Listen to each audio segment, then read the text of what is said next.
প্ৰায় 23 লাখ কিমান হাজাৰ টকা ওলাইছে মই জানাত 23 লাখ এণ্ড প্লাছ কিবা এটা টকা ওলাইছে গতিকে প্ৰায় 1,25,26 লাখ টকা আমি ৰিকভাৰী কৰিছোঁ CM ভিজিলেন্সৰ হিষ্ট্ৰীত এইটোৱে আটাইতকৈ ডাঙৰ ৰিকভাৰী চকুতটো বহুতখিনি অফিচাৰ থাকে বহুতখিনি কৰ্মচাৰী থাকে কিন্তু ইয়াৰ বাবে প্ৰত্যেকটো কথা যে সফল হ'ম তেনেকুৱাও নহয় বহুত অফিচাৰৰ এনেও ৰাইজে দুই এজনে কিবা কাম কৰি নিদিলেও কৈ দিয়ে কোনোবা এটা সঁচাই কয় কোনোবা এটা মিছা কয় গতিকে কোনোবা এটা নিজৰ কাৰণত কয় কোনোবা এটা জেনুইন কয় গতিকে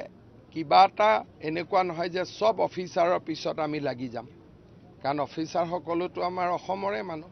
গতিকে য'ত সিৰিয়াছ অভিযোগ পাওঁ তাত আমি অনুসন্ধান কৰোঁ এইগৰাকী অফিচাৰৰ বিৰুদ্ধে আমাৰ বহুত দিনৰ পৰা চকু আছিলে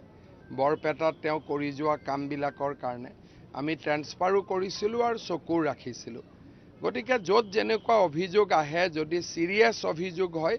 ডেফিনেটলি আমি ব্যৱস্থা ল'ম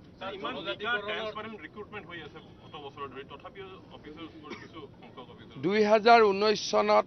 নিয়োগ হৈছিলে তাত কোনো কেলেংকাৰীও নাছিলে মেৰিটত চাকৰি পাইছিলে মই যিমান দূৰ জানো অফিচাৰ গৰাকী যিটো সময়ত দেউতাক ঘপাই এখন মহাবিদ্যালয়ৰ অধ্যাপকো আছিলে ভাল ঘৰৰ ছোৱালীও আছিলে পঢ়া শুনাটো চোকা আছিলে স্কলন হ'ব নালাগিছিল কিন্তু স্কলন হ'ল মানুহে মানুহৰ লগত কথা গতিকে কিছুমানে বিনা পইচাত চাকৰি পায়ো কৰাপশ্যন কৰিছে